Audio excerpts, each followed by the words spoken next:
এই আয়াত নিয়ে আমি বেশ কয়েকদিন থেকেই চিন্তা করছিলাম, কিন্তু এটা নিয়ে খুতবা দেওয়ার বা এটাকে নিয়ে আমার চিন্তাভাবনা প্রকাশ করার কোনো সুযোগ হয়নি। বেশ কিছুদিন ধরেই আমি এই আয়াত নিয়ে চিন্তা করছিলাম, কারণ সামাজিক যোগাযোগের মাধ্যমে বা বিশ্বের বিভিন্ন দেশের মানুষজনের সাথে সরাসরি সাক্ষাতের মাধ্যমে আমার অনেক মানুষের সাথে আলাপ হয়েছে। মানুষজন তাদের চ্যালেঞ্জ বা প্রশ্ন নিয়ে আসে।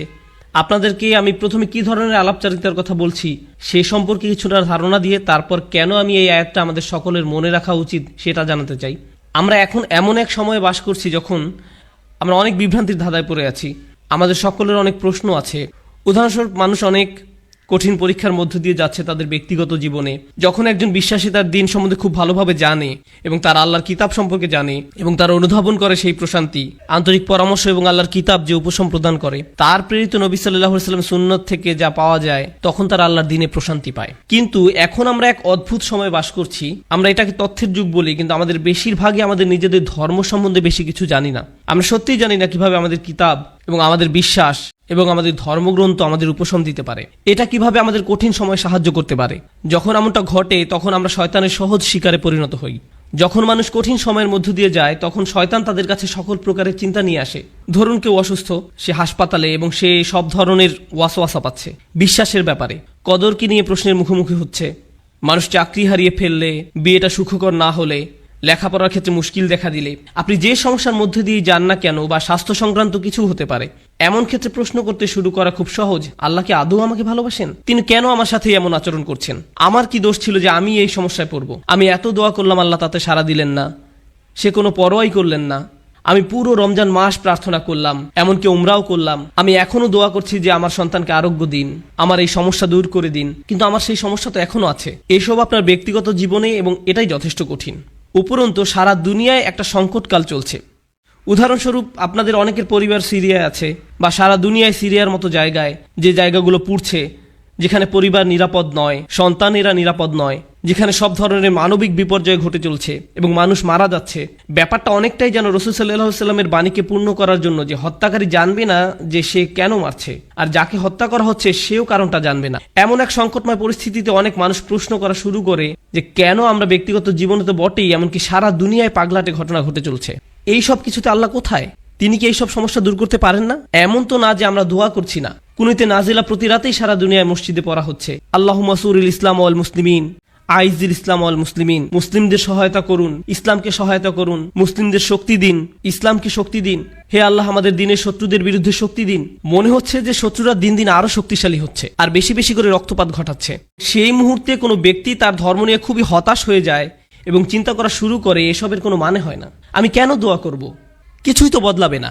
এটা কিন্তু আসলে খুব সার্বজনীন একটা সমস্যা। এই সমস্যার ফলাফল স্বরূপ কিছু জিনিস ঘটে। কিছু মানুষ দোয়া করাই বন্ধ করে দেয়। শুধু দোয়াই নয়, এমনকি তারা নামাজ পড়াও বন্ধ করে দেয়, পরোয়া করে না। নামাজকে আল্লাহ এভাবে বর্ণনা করেছেন যে এটা একটা সুরক্ষা, এটা একটা সুরক্ষা। ইন্না সালাতা তানহা আনিল ফাহশাই ওয়াল মুনকার। নামাজ আপনাকে সব ধরনের লজ্জাহীনতা, অশ্লীল আচরণ এবং সব ধরনের ক্ষতি থেকে রক্ষা করে, সব ধরনের ক্ষতি থেকে রক্ষা করে। সুতরাং আল্লাহ যখন এমনটা বলেন এবং কোনো ব্যক্তি নামাজ ত্যাগ করে, তখন তারা আসলে সরাসরি শয়তানের শিকারে পরিণত হয়, সব ধরনের খারাপ কাজ করে যাবে এবং যে করছে সে বুঝতেও পারবে না যে সে কেন এই কাজটা করছে। এরপরে এমন মানুষও কিন্তু আছে যারা অত দূর যায়নি, তারা এখনো দিনের উপর অধিষ্ঠিত আছে, তারা এখনো দিনকে ধরে রেখেছে, কিন্তু তারা কোনো মতে ধরে আছে, কোনো ক্রমে ধরে আছে, তারা কোনো ক্রমে জুমার নামাজে আসে, এমনকি সেটাও তার জন্য সংগ্রাম। কিছু মানুষের অবস্থা এত খারাপ হয়ে যায় যে তারা একটা মসজিদের ভিতরে বেশি সময় থাকতেও পারে না। যদিও কোনো কারণে তারা থাকে, তাহলে অস্বস্তি বোধ করা শুরু করে। এমন ঘটনা ঘটে। আমার এমন অনেক মানুষের সাথে সাক্ষাৎ হয়েছে। আমি মনে করি না যে তারা খারাপ মানুষ। যাই হোক, আমি মনে করি কিছু মৌলিক বিষয় ঠিক ছিল না, কিছু নির্দিষ্ট চিন্তা, কিছু নির্দিষ্ট ধারণা, কিছু নির্দিষ্ট অনুভূতিতে ভুল আছে। আর সেই ভুল অনুভূতির কারণে একজন খুব বিপজ্জনক পথে চলে, সেই পথে যেটা পথ ভ্রষ্টতার দিকে নিয়ে যায়। এদিকে সূরা হাজের শুরুতে আল্লাহ আযজা ওয়া জাল্লা বলছেন সেই সব মানুষের কথা যাদের কাছে মানুষকে পথ ভ্রষ্ট করার কার্যপ্রণালী আছে। খারাপ মানুষ যারা কোনো জ্ঞান ছাড়াই আল্লাহর বিরুদ্ধে তর্ক করে, এরা আর কিছু চায় না। মাই ইউজাদিলু ফিল্লাহি বিগাইরি ইলমিন ওয়ালা হুদাও ওয়ালা কিতাবিম মুনির। কোনো ব্যক্তি আল্লাহর ব্যাপারে তর্ক করে, বিতর্ক করে এবং ধর্মকে ঘৃণা করে এবং আল্লাহকে ঘৃণা করে, নবী সাল্লাল্লাহু আলাইহি সাল্লামকে ঘৃণা করে এবং তাদের কোনো ধারণাই নাই যে তারা কেন বিতর্ক করছে, পথ নির্দেশনাও নেই, কোনো আলোকিত চিন্তার আলোকেও তারা কাজটা করে না, অভিযোগ করার জন্যই অভিযোগ করা। সেই ধরনের মানুষগুলোর জন্য শুধু এটা যথেষ্ট নয় যে তারা বিভ্রান্তিতে আছে, তাদের আসলে অন্য কাউকে ভুল পথে পরিচালিত করতে হবে। সেটা একদল মানুষ, কিন্তু এই দলের মানুষদের নিয়ে আমি আজ কথা বলবো না। আমি কথা বলবো এর পরের যে দল, তাদের নিয়ে, যারা কিনারায় আছে, আক্ষরিকভাবেই যারা প্রান্তে আছে।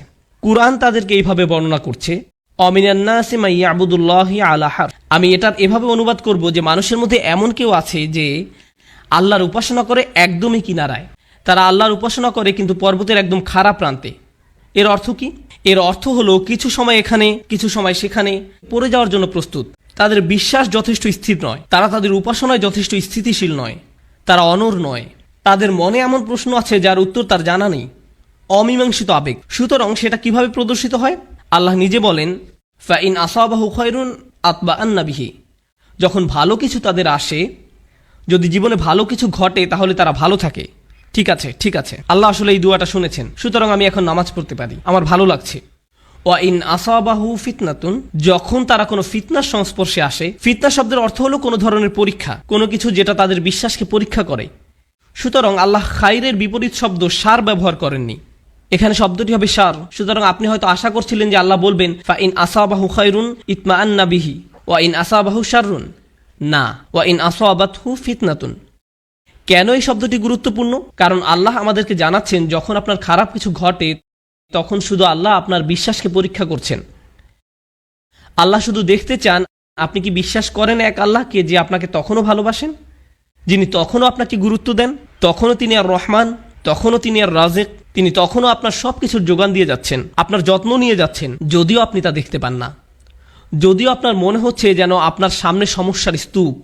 আর শয়তান চায় যে আপনি প্রশ্ন করুন আল্লাহ কোথায়, সে চায় যে আপনি প্রশ্নটি করুন। তাই আল্লাহ আপনাকে অনেক সময় এমন পরিস্থিতি ফেলতে চান, এটা দেখার জন্য যে আপনার বিশ্বাস কতটা পাকাপোক্ত। এই দিনের শুরু কিন্তু আল্লাযিনা ইউমিনুনা বিল গায়ব, তারা এমন এক আল্লাহকে বিশ্বাস করে যাকে তারা দেখতে পায় না। এর অর্থ শুধু এই নয় যে আমরা আল্লাহকে দেখতে পাই না, পরিকল্পনাও দেখতে পাই না। আল্লাহ আপনাকে বলে দেন না যে তোমার দিনটা এভাবে যাবে, তুমি এখন কঠিন সময়ের মধ্য দিয়ে যাচ্ছ, কিন্তু সহজ সময় আসছে কয়েক সপ্তাহ বা কয়েক বছর বা কয়েক ঘন্টার মধ্যেই। আমরা জানি না যে পরবর্তী মিনিটেই পরিস্থিতি ভালো হবে নাকি আরো 10 বছর লাগবে, আমরা কিছু জানি না। আল্লাহ সেটা বলবেন না। ওমা কান আল্লাহু লিইউতলিয়াকুম আলাল গায়ব, আল্লাহ আপনাকে অদৃশ্যের ব্যাপারে জানাবেন না, তিনি সেটা আপনাকে জানাতে বাধ্য নন।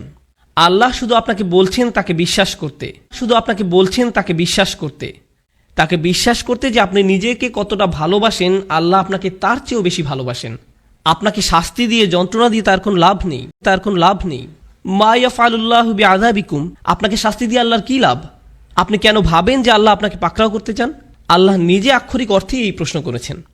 সুতরাং যখন আপনি আমি পরীক্ষার মধ্য দিয়ে যাই, তখনই এটা হিসাব করে দেখার সময় যে আল্লাহকে বিশ্বাস করা তো সহজ, যখন সবকিছু ঠিক আছে তখন এটা তুলনামূলকভাবে সহজ। কিন্তু বিশ্বাস করা কঠিন, বিশেষত আল্লাহর কিছু নামে, আল্লাহর সেই সব নামে যেগুলোকে আমরা কঠিন সময় আঁকড়িয়ে ধরে আছি। সেগুলোকে ধরে রাখা কঠিন যখন আমাদের উপর আঘাত আসে, যখন আমরা বিশ্বাস করি যে আল্লাহ উপশমকারী, আল্লাহই সব শিফার মালিক, তার কিতাব হলো শিফা, আর আপনি হাসপাতালে বসে আছেন মৃত্যুমুখী মায়ের কাছে বা মৃত্যুমুখী বাবার কাছে, তখন বিশ্বাস করা কঠিন। এটা অনেকের কাছেই কঠিন মনে হয়। এই খুতবাকে আমি দুইটা জিনিসে ভাগ করতে চাই। একটা হলো দোয়া বিষয়ে আমাদের চিন্তাভাবনা সংশোধন করা। পবিত্র কোরআনের অধিকাংশ দোয়াতে, নবী সাল্লাল্লাহু আলাইহি সাল্লামের সুন্নতের অধিকাংশ দোয়াতে আপনি খুব সাধারণ একটা ব্যাপার খেয়াল করবেন যে কোনো না কোনোভাবে আপনি আল্লাহর কাছে নিজের জন্য আরও বেশি শক্তি, আরও বেশি সামর্থ্য প্রার্থনা করছেন। আপনি আল্লাহর কাছে পথ প্রদর্শন, আল্লাহর কাছে ক্ষমাশীলতা এবং আল্লাহর কাছে কৃতজ্ঞতা প্রকাশ করার দোয়া করছেন। আউজিআনি আন আশকুরা নি'মাতাকা আল্লাতী আন'আমতা আলাইয়া, আমাকে ক্ষমতা প্রদান করুন যাতে আমি আপনার নিয়ামতের কৃতজ্ঞতা প্রকাশ করতে পারি। আমি আপনাদের একটা উদাহরণ দিব যা দ্বারা আপনাদের বুঝতে সহায়ক হবে যে আমি আসলে কি বোঝাতে চাচ্ছি। যেমন ধরুন, একজন মানুষ সমুদ্রে ছিল এবং তাদের জাহাজের সাথে পাথরের সংঘর্ষ হয়ে জাহাজটি ডুবে গেল। তিনি একটি কাঠের টুকরায় সমুদ্রে ভেসে আছেন, দোয়া করছেন এবং আল্লাহর কাছে দোয়া করছেন। এমত অবস্থায় তিনি দুইভাবে দোয়া করতে পারেন, হে আল্লাহ, আমাকে এখনই একটি দ্বীপে স্থানান্তর করুন এবং এই ঝড় বৃষ্টি বন্ধ করে দিন, অথবা হে আল্লাহ, আমাকে এই কঠিন সময় মোকাবেলা করার শক্তি দিন। এখন তিনি দোয়া করলেন, আমাকে এখনই একটি হেলিকপ্টার পাঠান এবং আমাকে একটি দ্বীপে নিয়ে যান। দোয়া করতে লাগলেন, হেলিকপ্টার হেলিকপ্টার হেলিকপ্টার, কিন্তু কোনো হেলিকপ্টার আসলো না। তিনি বললেন, আল্লাহ, আমাকে হেলিকপ্টারও পাঠালেন না, আমি তো অনেক দোয়া করলাম, এটা ঠিক না, বাদ দাও, আমি আর দোয়াই করব না। অথবা মনে করুন উনি দোয়া করছেন সমুদ্র শুকিয়ে সমতল ভূমি হয়ে যাক, বলছেন হে আল্লাহ, আপনার তো সেই ক্ষমতা আছে যে কোনো অবস্থার পরিবর্তনের, আপনি সকল কিছুর সৃষ্টিকর্তা, আপনি এই সমুদ্রকে সমতল ভূমিতে পরিণত করতেই পারেন। আপনি যেহেতু ইব্রাহিম আলাইসাল্লামকে নিক্ষেপ করা আগুন ঠান্ডা করে দিয়েছিলেন, আপনি আমার জন্য এটাও করতে পারেন। কিন্তু তারপরও সেটা ভূমিতে পরিণত হয় না, সমুদ্রই থেকে যায় এবং লোকটা ধীরে ধীরে ডুবে যাচ্ছেন। আমি যে বিষয়টা বলতে চাচ্ছি, আমরা মনে করি দুয়ার উদ্দেশ্য হলো আমাদের পারিপার্শ্বিক বাস্তবতা পরিবর্তন করা। কিন্তু যদি আপনি কুরআন এবং সুন্নাহর দোয়াগুলো অধ্যয়ন করে থাকেন, তবে আপনি খেয়াল করে দেখবেন যে পরিবর্তন আপনি যা চাইবেন তা একান্তই নিজের জন্য। হে আল্লাহ, আমি একটা কঠিন সময়ের মধ্যে দিয়ে যাচ্ছি, এটা কাটিয়ে ওঠার সক্ষমতা দান করুন। কিছু পরীক্ষার্থী একটা সাধারণ পরীক্ষা দিবে, তখন তারা দুই ধরনের দোয়া করতে পারে। একটি হলো, হে আল্লাহ, আমাকে এই বিষয়টি বুঝে নেওয়ার ক্ষমতা দিন, মনোযোগী করুন, আমাকে এমন ক্ষমতা দিন যেন পরীক্ষা দেওয়ার সময় আমি ঘাবড়িয়ে না যাই, অলসতা যেন আমাকে গ্রাস না করে, এভাবে নিজের জন্য দোয়া করা। অথবা তারা এভাবে বলতে পারেন, ইয়া আল্লাহ, আমি জানি এটা একটা মেডিকেল পরীক্ষা, কিন্তু আপনি এটাকে ক্লাস 2 এর অঙ্কর পরীক্ষার মতো সহজ করে দিন, যেন আমার এই সমস্যাই না থাকে। আপনি হয়তো বাস্তবতা বদলাবার জন্য দোয়া করতে পারেন, অথবা নিজের সক্ষমতা বৃদ্ধির জন্য দোয়া করতে পারেন। বেশিরভাগ মানুষ যারা ধর্মবিশ্বাসে দুর্বল, তারা নিজেদের ক্ষমতা বৃদ্ধি বা নিজেদের পরিবর্তন চায় না, এবং আল্লাহর কাছেও তাই চায়। কিন্তু আসলে কি সেই পরিবর্তন হয় না? এবং যখন পরিবর্তন হয় না, তখন তারা আল্লাহকে দোষারোপ করে, কেন আপনি আমার পৃথিবীকে পরিবর্তন করেননি, কেন আপনি সবকিছুকে আমার জন্য সহজ করে দেননি। আপনি যদি চান বাস্তবতা আপনার পক্ষে থাকবে, তাহলে আপনাকে সত্যিকারভাবে শিখতে হবে কিভাবে আল্লাহর কাছে সমর্পিত হতে হয়। এমন নয় যে যখন কিছু প্রয়োজন, কোনো সমস্যা, তখনই আল্লাহর কাছে সাহায্য চান, বরং আপনি আল্লাহর কাছে সব সময় আসবেন, আপনাকে সব সময় তার কাছে সমর্পিত হতে হবে। এভাবে এই মনোভাবের উন্নতি হবে, এবং এমন একটি সময় আসবে যখন বাস্তবতা আমাদের কাছে আত্মসমর্পণ করবে। আর সেই সময় হলো যখন আমরা আল্লাহর সাথে মিলিত হব। লাহুম মা ইয়াশাউন। আমরা যা চাই তা সবই আমরা পাবো। সমস্যা হলো আমরা সবাই এই মুহূর্তে চাই। আল্লাহ বলছেন, আমি তোমাদের সবই দিব, কিন্তু এখন তোমরা কিছু ভালো অভিজ্ঞতা অর্জন করবে এবং কিছুটা পরীক্ষায় পড়বে। আর একমাত্র যে কারণে তিনি আমাদের পরীক্ষায় উপনীত করেন তা হলো তিনি চান আমরা যেন উত্তীর্ণ হই এবং জান্নাতের জন্য যোগ্যতা অর্জন করি, কারণ এই কষ্টকর যাত্রা আমাদেরকে তাঁর সান্নিধ্যে নিয়ে আসবে। পরবর্তী প্রসঙ্গে আসতে পারি, যাতে করে এই আয়াত শেষ করতে পারি। প্রতিবন্ধকতার উদ্দেশ্য। আমরা আমাদের জীবনে কিছু জিনিস চাই। একজন যুবক হয়তো বিয়ে করতে ইচ্ছুক, বা একজন যুবতী বিয়ে করতে ইচ্ছুক। আপনি একটা ভালো চাকরি বা বাড়ি চান, আপনি চান আপনার পরিবার ভালো থাকুক, আপনি সন্তানদের ভালোভাবে লালন পালন করতে চান, তাদের জন্য ভালো শিক্ষা, তাদের ভালো বিয়ে দিতে চান। আমাদের জীবনে বিভিন্ন জিনিসের অগ্রাধিকার রয়েছে, এমন জিনিস যা আপনি চাচ্ছেন গত মাস থেকে। আপনি বিভিন্ন জিনিস এই জীবনে অর্জন করতে চান। আল্লাহ তার কিতাবে আমাদের শিক্ষা দেন যে এমন একটা জিনিস আছে, তা যদি তোমরা অর্জন করতে পারো, সেটা হবে তোমাদের জীবনের সবচেয়ে বড় অর্জন। সব ঠিক হয়ে যাবে যদি তোমরা এই জিনিস পাও, এবং সেই জিনিস হলো আল্লাহর নিকটবর্তী হওয়া, আল্লাহর সাথে ভালো সম্পর্ক তৈরি করা, তার সাথে সত্যিকারের সম্পর্ক ও বন্ধন তৈরি করা। কিন্তু সমস্যা হলো, যখন জীবন সত্যি ভালো থাকে, তখন তারা পথভ্রষ্ট হয়ে পড়ে। আপনি তখন ভিডিও গেম থেকে শুরু করে চলচ্চিত্র, তা থেকে সোশ্যাল মিডিয়ার হালচাল, তা থেকে রেস্টুরেন্টে বন্ধু বান্ধবদের সাথে ঘোরাঘুরি, দিন শেষে ঘুমিয়ে পড়েন। আল্লাহকে ভুলে যান, আল্লাহকে মনে রাখেন না, ভুলে যান।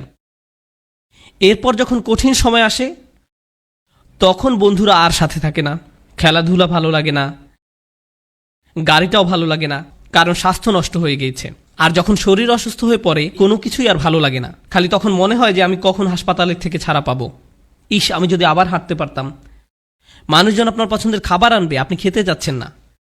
আপনার পছন্দের মুভি দেখাবে, আপনি দেখতে চান না। আপনি সারাক্ষণ যেসব বিষয়ে মেতে থাকতেন, একটার পর একটার পিছে ছুটে বেড়াতেন, আজ আর কিছুই ভাল লাগে না। কোনো কিছুর প্রতি আজ আপনার কোনো আগ্রহ নেই, কারণ আল্লাহর একটি রহমত আপনার জন্য কিছুটা কমে গিয়েছে। এমত অবস্থায় আপনার জন্য দুইটা উপায় রয়েছে। আপনি যদি এমন মানুষ হন যাদের অবস্থান বিশ্বাসের একেবারে প্রান্ত সীমায়, আপনি আল্লাহকে দোষ দেওয়া শুরু করতে পারেন, আপনি কেন আমাকে এই বিপদে ফেললেন। অথবা এই বিপদের সময় আপনি আমাদের জীবনের সবচেয়ে শ্রেষ্ঠ সম্পত্তি অর্জন করতে পারি, আর সেটা হলো বিনম্রতা এবং আল্লাহর অধিক নিকটবর্তী হওয়া।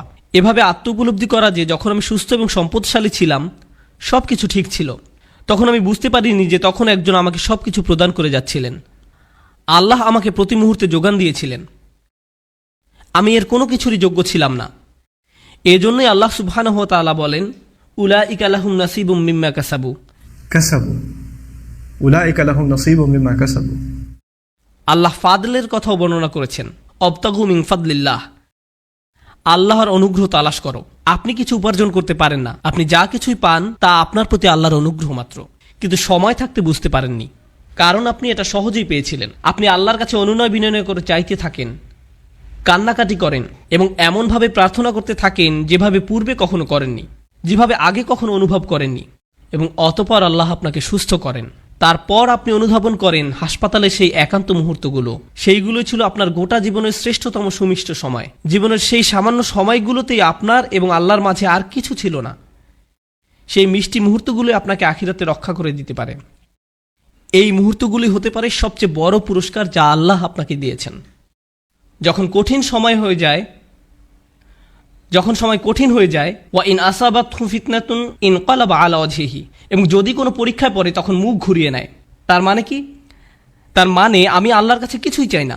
কিভাবে তিনি আমাকে ছেড়ে গেলেন? কেন তিনি আমাকে বিপদে ফেললেন? আমাদের সময় এটা উপলব্ধি করা খুবই সহজ। আমরা অস্বাভাবিক এক ভোগবাদী সমাজে বসবাস করি, যেখানে সব কিছু সহজলভ্য এবং দ্রুত লাভ করা যায়। বিনোদন পেতে চান? ফোনে একটা অ্যাপ খুললেই হবে। কিছু কিনতে চান? জাস্ট অ্যামাজন থেকে অর্ডার করুন, এটা আপনার ঘরে পৌঁছে যাবে। সবকিছু কষ্ট ছাড়া পাওয়া যায় এবং সবকিছু সাথে সাথেই পাওয়া যায়। আপনি কিছু চাইছেন, আপনাকে তার কাছে যেতে হবে না, সেটাই আপনার কাছে আসবে। সবকিছু দ্রুত হয়। আমাদের এখন আপ্যায়িত হওয়ার অভ্যাস হয়ে গিয়েছে। আপনার একটা অর্ডার যদি 2 থেকে 3 দিনের জন্য দেরি হয়, তবে আপনি তাকে 1 স্টার বা থামস ডাউন খারাপ রেটিং দিচ্ছেন। আমরা এতে অভ্যস্ত হয়ে গেছি। এমত অবস্থায় আপনি যখন আল্লাহর কাছে দোয়া করছেন, আপনার সমস্যাগুলো সমাধান চাইছেন, আপনার সব কিছু দ্রুত এবং তড়িৎ করা দরকার। আমার আর ভালো ভোক্তা অধিকার চাই। যখন এটা হয় না, তখন আপনি বলেন বাজে সার্ভিস। আমার আর ভালো ভোক্তা অধিকার চাই, আমার আর ভালো ভোক্তা অধিকার চাই। আপনার ভাবখানা তখন এমন হয়ে যায় যে আমি আল্লাহর কাছে আর কিছুই চাইব না, কোনো অর্ডার দিব না। আপনি এখন ক্রেতার মতো সুবিধা পেতে চান, আর আপনি আল্লাহর কাছ থেকে মুখ ফিরিয়ে নেন এবং বলেন তিনি আমার কথা শুনছেন না, আমার সমস্যার সমাধান করছেন না। বুঝতে চেষ্টা করুন যে সবার জন্য আল্লাহর পরিকল্পনা রয়েছে। 2টো উদাহরণ দিচ্ছি। ইয়াকুব আলাইসাল্লামের ক্ষেত্রে দেখুন, তিনি তার ছেলে ইউসুফ আলাইসাল্লামকে হারিয়ে ফেলেন। আল্লাহ বহু বছর পর সেই সন্তানকে তার কাছে ফিরিয়ে দেন। আবার মুসা আলাইসাল্লামের ক্ষেত্রে মুসা আলাইসাল্লামের মা তার সন্তান হারিয়েছিলেন, কিন্তু কয়েক ঘন্টার ব্যবধানে আল্লাহ সে বাচ্চাটাকে ফেরত দেন। কেননা কয়েক ঘন্টার মধ্যেই যখন বাচ্চাটা ক্ষুধার্ত হয়, পরবর্তী খাবার সেই একই মায়ের কাছ থেকেই পায়, কারণ সে অন্য কারো কাছ থেকে খাবে না। আমি কি বলতে চাচ্ছি? এই জগতে আল্লাহ কখনো কখনো নিমেষেই আমাদের বিপদমুক্ত করেন, আবার কখনো বা বহু বছর পরে বিপদমুক্ত করেন, কিন্তু প্রতি ক্ষেত্রেই আল্লাহ ভালোর জন্যই করেন। আমি কি বলতে চাচ্ছি? ভালোর জন্যই করেন। আমি বিশেষত ইয়াকুব আলাইসাল্লামের গল্পটা পছন্দ করি, কেননা এই ঘটনার কল্যাণকর দিকগুলো চিন্তা করে দেখুন একবার। এত বছর ধরে বাবা কাঁদলেন এবং প্রায় নিজের দৃষ্টিশক্তি হারিয়ে ফেললেন, তাই না? কোরআনের ভাষা অবিয়াদ্দা তাই নাহু। কোন আলেম যেমন আলুসি রহমতুল্লাহ মন্তব্য করেন তিনি কাঁদতে কাঁদতে অন্ধ হয়ে গিয়েছিলেন। এখন এই পুরো সময়টা জুড়ে ইউসুফ আলাইসাল্লাম কোথায় ছিলেন? তিনি ছিলেন জেলে। প্রথমত তিনি ছিলেন শিশু শ্রমিক এবং বড় হওয়ার পর জেলে যান, বহু বছর জেলে কাটান। হয় তিনি ছিলেন শিশু শ্রমিক, নতুবা তিনি জেলের কয়েদি হিসাবে জীবনযাপন করেন। প্রথমত তিনি ছিলেন শিশু শ্রমিক, নতুবা তিনি জেলের কয়েদি হিসাবে জীবনযাপন করেন। সুন্দর জীবন ছিল না, এটা সুন্দর জীবন নয়। কিন্তু এরপরও যখন তিনি রাজার স্বপ্নের অর্থ বলেন এবং সেই স্বপ্নের অর্থ হয় যে পুরো অর্থনীতিতে 7 বছরের মধ্যে ধস নামবে, মানুষজন দুর্ভিক্ষে মারা যাবে, একজনই তখন সেই সমস্যার সমাধান জানতেন, তিনি হলেন ইউসুফ আলাইহিসসালাম। যদি তিনি জেলে না থাকতেন তাহলে রাজাকে সাহায্য করতে পারতেন না। বুঝতে পেরেছেন? যদি ইউসুফ আলাইহিসসালাম পুরোটা সময় নিজের বাবার সাথে কাটাতেন তাহলে এমন ঘটনা ঘটতো না। তাই এখন যেহেতু তিনি সেখানে রয়েছেন এবং স্বপ্নের ব্যাখ্যা দেন এবং বলেন আমিই পারবো সমস্যার সমাধান করতে, আমাকে সম্পদ রক্ষার দায়িত্ব দিন, আমিই পারবো সমস্যার সমাধান করতে, আমাকে সম্পদ রক্ষার দায়িত্ব দিন, এবং তিনি যখন এই কাজগুলো সম্পাদন করেন তখন কি হলো? লাখ লাখ বাবা মাকে আর কাঁদতে হয়নি, কারণ তাদের সন্তান ক্ষুধার যন্ত্রণায় মৃত্যুবরণ করেন। একজন বাবা তার সন্তানের জন্য বহু বছর কাঁদলেন, কিন্তু তার একার কান্নায় আল্লাহ হাজার হাজার পরিবারকে কান্না থেকে বাঁচিয়ে দেন। কারণ তিনি যদি অর্থনীতি এবং ফসল না বাঁচাতেন, পুরো দেশটাতে খরা হতো, মানুষ দুর্ভিক্ষে মারা যেত এবং যুদ্ধসহ বিভিন্ন সমস্যার সূত্রপাত হতো। কখনো কখনো আপনি যে সমস্যার মধ্য দিয়ে যান সেটা শুধু আপনার নিজের জন্যই কল্যাণকর নয়, সেটা অনেকের জন্য সাদকায় জারিয়া পরিণত হতে পারে। আপনি সেটা জানেন না, কিন্তু আপনার ইমানের অবস্থা যদি নড়বড়ে হয়, আল্লাহর উপর আপনার এমন বিশ্বাস থাকবে না। আর তাই এই নড়বড়ে ইমানের কারণেই আপনি আল্লাহর দিক থেকে মুখ ফিরিয়ে নেবেন। তারপর আল্লাহ বলেন খসিরত দুনিয়া ওয়াল আখিরা। যখন মানুষ এমন করে তখন তারা এই দুনিয়া এবং পরকাল উভয়টাই হারায়। এর মানে কি? আপনি যদি নিজেকে ধরে রাখতে পারেন, দেখুন আল্লাহ বলছেন লাকাদ খলাকনাল ইনসানা ফি কাবাদ, নিঃসন্দেহে আমি মানুষকে সৃষ্টি করেছি কষ্ট ক্লেশের মধ্যে। আপনি আল্লাহকে বিশ্বাস করুন আর নাই করুন, আপনার জীবনে চ্যালেঞ্জ থাকবেই। আপনি আল্লাহকে বিশ্বাস করুন আর নাই করুন, জীবিকা উপার্জন করতে আপনাকে প্রচুর পরিশ্রম করতে হবে, অসুস্থতার সাথে লড়াই করতে হবে। এই জীবনটা এমন নয় যে বিশ্বাসীরা এখানে বিলাসী জীবনযাপন করবে আর অবিশ্বাসীরা কষ্টে থাকবে। আল্লাহ সব মানুষকেই কষ্ট ক্লেশের মধ্যে সৃষ্টি করেছেন, তিনি এটাই বলছেন। এখন আপনি যদি ইমানের সাথে এই কষ্ট ক্লেশ অতিক্রম করতে পারেন, তাহলে এই জীবনে যেমন আপনি সফলতা লাভ করবেন, তেমনি পরকালীন জীবনেও সফল হবেন। আপনি এমন মানসিক প্রশান্তি লাভ করবেন যা অবিশ্বাসী কারো পক্ষে লাভ করা সম্ভব না। আপনি এবং অবিশ্বাসী দুজনই অসুস্থ, কিন্তু আপনি অসুস্থ থাকা সত্ত্বেও প্রশান্তি লাভ করেন আর সে কোনো প্রশান্তি পায় না। আপনি এবং অবিশ্বাসী দুজনে একই ধরনের অর্থনৈতিক সমস্যায় থাকবেন, একই ক্ষুধায় থাকবেন, তারপরেও আপনার অন্তর প্রশান্ত। এত কিছুতে আল্লাহ আপনাকে শান্তি দিচ্ছেন, পুরস্কৃত করছেন, শান্তি দিচ্ছেন। তিনি এখনও আপনাকে রক্ষা করছেন। যারা বিপদে পড়লে আল্লাহর দিক থেকে মুখ ফিরিয়ে নেয়, তাহলে আপনি এই দুনিয়ায় শান্তিও হারাবেন, তো আখিরাতে তো হারাবেনই। খসিরাত দুনিয়া ওয়াল আখিরা। আল্লাহর নিকট এই বলে দোয়া করি, রব্বানা আতিনা ফিদ দুনিয়া হাসানা ওয়া ফিল আখিরাতি হাসানা। হে আমাদের রব, আমাদের দুনিয়ায় হাসানা দান করুন এবং পরকালের হাসানা দান করুন। এখানে হাসানা শব্দের উপযুক্ত অর্থ হলো যখন আপনি আল্লাহর কাছে জীবনের জন্য ভালো কিছু চান, অর্থাৎ ভবিষ্যতের জন্য ভালো চাওয়া, আখিরাতের জন্য চাওয়া একই সময়। এটা হলো রব্বানা আতিনা ফিদ দুনিয়া হাসানা ওয়া ফিল আখিরাতি হাসানা। এবং এই কারণে অফিল আখিরাতে হাসানা, ফলশ্রুতিতে আখিরাতের কল্যাণ, যেটা ভিতর বাহির উভয় দিক থেকেই সুন্দর। অফিল আখিরাতে হাসানা। তো আল্লাহ বলেন যালিকা হুয়াল খুসরানুল মুবিন, এটি হলো সুস্পষ্ট ক্ষতি। কোরআনে ক্ষতির জন্য 3টি শব্দ ব্যবহার করা হয়েছে। আল্লাহ ব্যবহার করেছেন খুসর, ইন্নাল ইনসানা লাফি খুসর। তিনি ব্যবহার করেছেন খসরান এবং খুসরান। খুসরান হলো মাজদার সিগাতুল মুবালাগা, চরম পর্যায়ের ক্ষতি, কল্পনাতীত ক্ষতি। আল্লাহ তাআলা যত ক্ষতির কথা বলেন তার মধ্যে সবচেয়ে খারাপ হলো এটা। এমন একজন যে সত্যিকারের ইমানদার ছিল, যখন সময় খারাপ হয়ে পড়ে তখন ইমান হারিয়ে ফেলে, যার ফলে সে এই জীবন এবং পরকাল উভয়টাই হারায়। তার কিন্তু সব ছিল, আল্লাহ তার জন্য সব সাজিয়ে রেখেছিলেন, তার জন্য সব সাজিয়ে রাখা হয়েছিল। সুতরাং আমি এই কথা বলে শেষ করছি।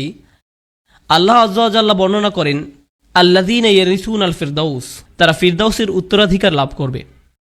অবাক করা শব্দ। আল্লাহ অনেক জায়গায় বলেন তারা জান্নাতে প্রবেশ করবে, কিন্তু সূরাতুল মুমিনে আল্লাহ বলেন তারা জান্নাতের উত্তরাধিকার লাভ করবে।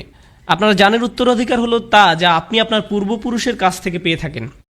আপনার পরিবার এটার মালিক ছিল। রাসূল সাল্লাল্লাহু আলাইহি ওয়াসাল্লাম আসলে এটাকে এভাবে বর্ণনা করেছেন। এর 2টি ব্যাখ্যা রয়েছে। জান্নাত আমাদের পিতা আদম আলাইহিস সালামকে দেয়া হয়েছিল, তাই আমরা এর জন্য ইতিমধ্যে যোগ্যতা সম্পন্ন, ইতিমধ্যেই। সুতরাং আমরা মিরাস হিসাবে সেখানে দাখিল হব, আমরা উত্তরাধিকার সূত্রে এটা লাভ করব। কিন্তু আরেকটি সুন্দর হাদিস আমি পেয়েছি যখন আমি এটা নিয়ে অধ্যয়ন করছিলাম, ফিরদাউস নিয়ে পড়ছিলাম। রাসূল সাল্লাল্লাহু আলাইহি ওয়াসাল্লামের এক বিস্ময়কর হাদিস। রাসূল সাল্লাল্লাহু আলাইহি ওয়াসাল্লাম বলেন আল্লাহ জান্নাতুল ফিরদাউসের সকল মানুষের জন্য ঘর তৈরি করে রেখেছেন। আল্লাহ জান্নাতুল ফিরদাউসের সকল মানুষের জন্য ঘর তৈরি করে রেখেছেন, সকল মানুষের জন্য, শুধুমাত্র বিশ্বাসীদের জন্য না। কিন্তু কিছু মানুষ ওখানে যেতে চায় না। বিশ্বাসীরা যখন যাবে তখন তারা অনেক খালি ঘর দেখতে পাবে, সুতরাং তারা সে ঘরগুলো উত্তরাধিকার সূত্রে পাবে। আল্লাহ আমাদেরকে তাদের অন্তর্ভুক্ত করুন যারা উত্তরাধিকার সূত্রে জান্নাতের ঘর পাবে, তাদের নয় যাদের ঘর খালি থাকবে। যে ঘর আল্লাহ আমাদের জন্য বানিয়েছেন সেগুলো এখনই সেখানে আছে। আপনার প্রতি আল্লাহর প্রত্যাশা রয়েছে যে আপনি সর্বশ্রেষ্ঠ জান্নাতে প্রবেশ করতে পারবেন, সুতরাং এটা নষ্ট করবেন না। দুর্বল ঈমান নিয়ে থাকবেন না, আল্লাহর প্রতি নিজের বিশ্বাস হারাবেন না। জীবনের কঠিন সময়গুলোকে এভাবে দেখুন। আল্লাহ দেখতে চান আপনি সেই ঘরগুলোর জন্য কতটুকু মূল্য দিতে চান। আল্লাহ আমাদের কঠিন সময়গুলো তার সহায়তায় পার করার তৌফিক দিন, এবং যাতে আমরা কখনোই কোনো পরিস্থিতিতেই তার উপর থেকে বিশ্বাস না হারাই। বারাকাল্লাহু লি ওয়া লাকুম। আসসালামু আলাইকুম ওয়া রাহমাতুল্লাহি তাআলা ওয়া বারাকাতুহু।